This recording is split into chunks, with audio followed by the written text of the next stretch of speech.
के लिए आप अपने जिस प्रकार से अपने समाज का फायदा हो सके वो सब नियम कानून आप आपके विधि के बल के अनुसार बना सकते हैं। ये आपको पावर है। दूसरी तरफ अगर बन जाते हैं, अगर एक तरफ देखा जाए तो शेड्यूल ट्राइब एरिया में वहां का स्वशासन और कानून केवल आदिवासियों का चलेगा। ये मैं नहीं बोलता, अनुच्छेद 244 एक खंडिका 5 बोलती है। और वही भारत का संविधान अनुच्छेद 19 में इस देश के नागरिकों के साथ में इस देश के मालिक को दोनों को समान अधिकार प्राप्त है। जिस प्रकार से हम लोग ये जो सभा कर रहे हैं, जो पटेल महापंचायत हम लोग कर रहे हैं, वो हम लोगों को शांतिपूर्ण रूप से सभा करने का अधिकार देती है। आप जुलूस निकाल सकते हैं, आप समितियां बना सकते हैं, आप भाषण दे सकते हैं, ये सब समान अधिकार। आप इस देश में कहीं भी घूम सकते हैं। ये अधिकार ये सभी नागरिकों के साथ में इस देश के मालिकों को भी समान रूप से प्रदत्त है। लेकिन अनुच्छेद 19 का 5 ये बोलता है कि शेड्यूल ट्राइब एरिया में गैर आदिवासी का आना प्रवेश वर्जित है। तो वहां पर लिखा हुआ है कि 19(5) ये कहता है कि भारत के सभी नागरिकों को सब घूमने का, आने का, जाने का अधिकार प्राप्त है। लेकिन वही 19(5) बोलती है कि जहां पर विद्यमान विधि अधिरूपित होती है, जहां पर आदिवासियों का स्थानीय लॉ लागू होता है, वहां पर इनका आना अगर आदिवासी ने मना कर दिया कि आप हमारे शेड्यूल ट्राइब एरिया में नहीं आ सकते, तो अनुच्छेद 19 के अनुसार वो आपके गांव में नहीं आ सकते।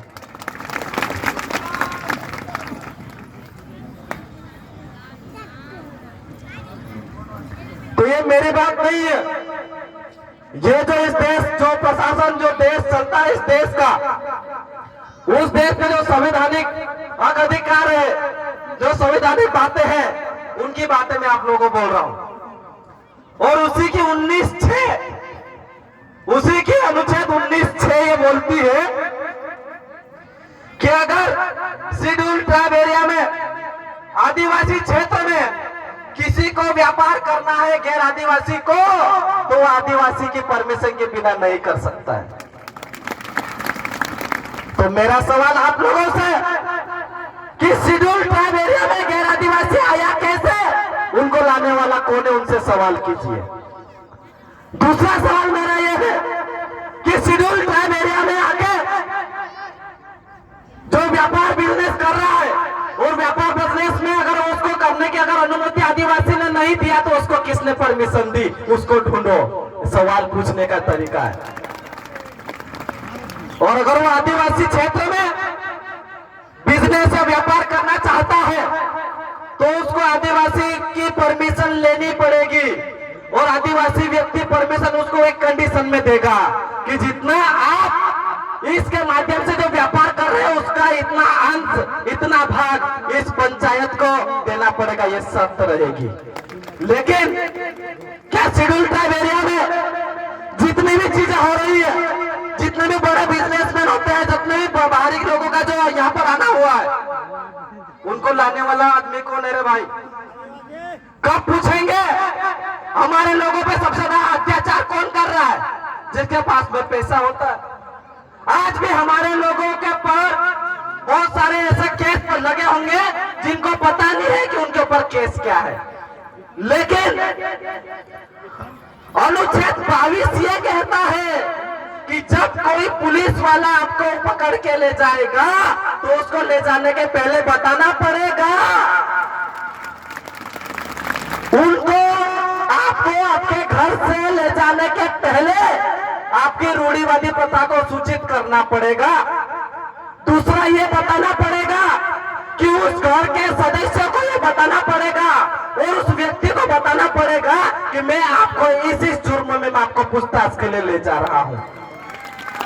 लेकिन ऐसा होता है नहीं होता है। और मेरा आप सभी से निवेदन है कि अगर इस प्रकार की घटनाएं हो रही है तो हमारी जिम्मेदारी है कि हमारे संवैधानिक हक अधिकार क्या है वो हमको पता होना चाहिए।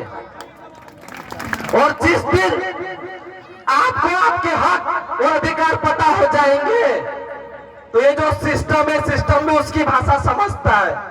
एक एग्जांपल देता मैं बहुत अच्छे समय से, अगर मुझे किसी से बात करनी है, जैसा अधिकतर जो समाज के लोग बैठे हुए हैं वो कोरकू समाज के होंगे, लेकिन मुझे कोरकू भाषा तो आती नहीं है, तो मैं क्या किस भाषा का इस्तेमाल कर रहा हूँ?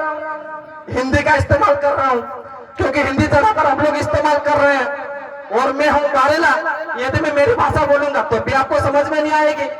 तो हम लोग क्या कर रहे हैं, ये जरिया बनाए हैं बीच का, ताकि आपको भी बात समझ में आ जाए और मैं भी अपनी बात समझा सकूं। तो हमारी सबसे बड़ी समाज की सबसे बड़ी समस्या, हमारा समाज आज तक यह नहीं जानता कि हमारे हक अधिकार क्या है। हमारा समाज आज तक यह नहीं समझना चाहता कि हमारे हक अधिकार के लिए हमारी कौन सी चीजें हमारे खेमे की है। मैं आप लोगों को आज, हो सकता मेरे पास में समय हो तो मैं कोशिश करूंगा कि जो बातें मैं आप लोगों को बताना चाह रहा हूं, समझाना चाह रहा हूं, वो आप लोगों को बता सकूं। भाषा तो समझ में आ रही है ना, हिंदी लगभग सबको समझ में आती होगी। अब दूसरी चीजें हैं, ये तो हो गया कुछ आपके हक अधिकार। तो जब जो भी चीजें होती है उसमें शेड्यूल ट्राइब एरिया या आदिवासियों के ऊपर मैं सीधा कहूं, आदिवासियों के ऊपर कोई एफआईआर नहीं दर्ज हो सकती।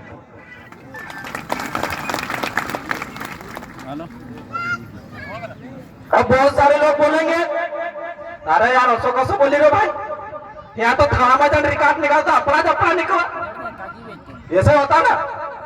तो ये चीजें होती है भाई। अब ये क्यों नहीं हो सकती? क्योंकि सीआरपीसी की धारा 154 के तहत में पुलिस को इत्तला करने का अधिकार सबको है।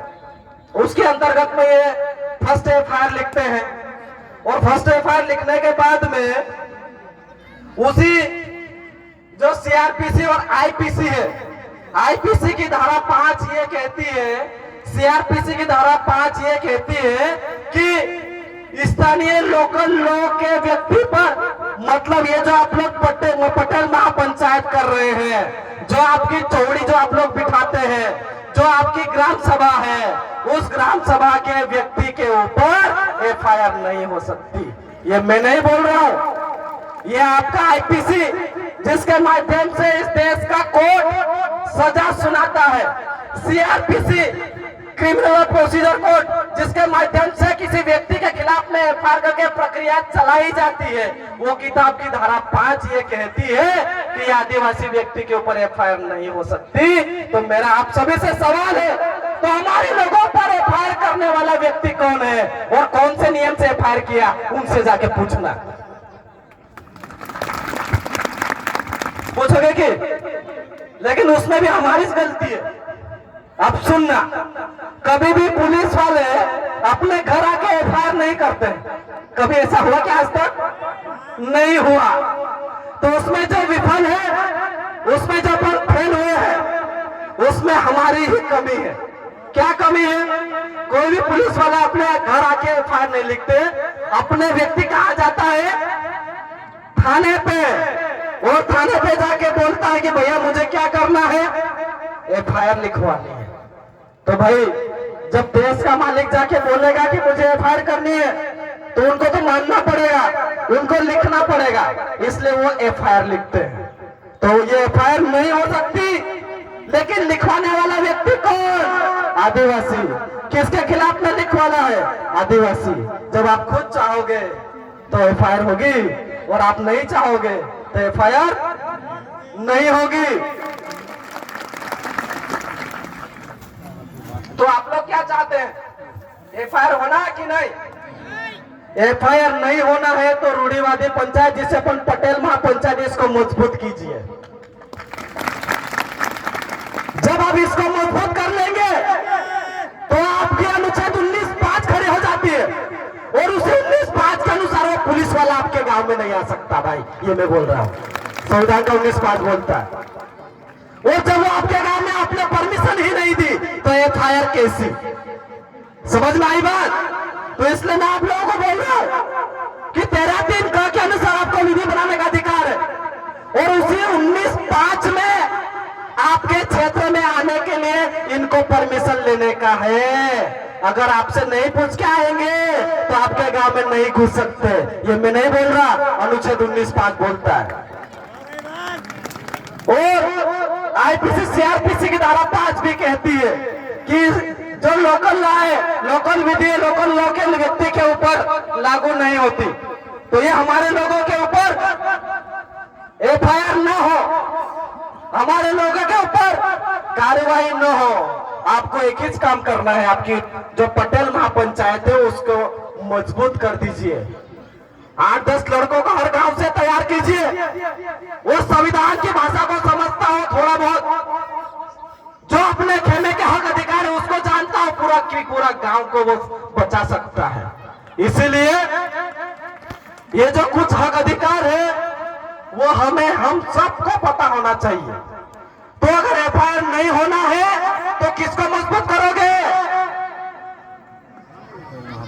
जो आपके गांव के जो चौड़ी है, उस चौड़ी के जितने भी सदस्य हैं, उन सदस्यों को, पटेल साहबों को ये बताओ, पटेल साहब अपने को अनुच्छेद 13(3) क के अनुसार अपने गांव में किसी व्यक्ति को आना है तो वो आपसे और हमसे परमिशन लेके आना पड़ेगा उसको। क्या ये व्यक्ति आपके अपने गांव में आया है, आपसे पूछा? बोलेगा नहीं, आप उसके ऊपर FIR करवा सकते हैं,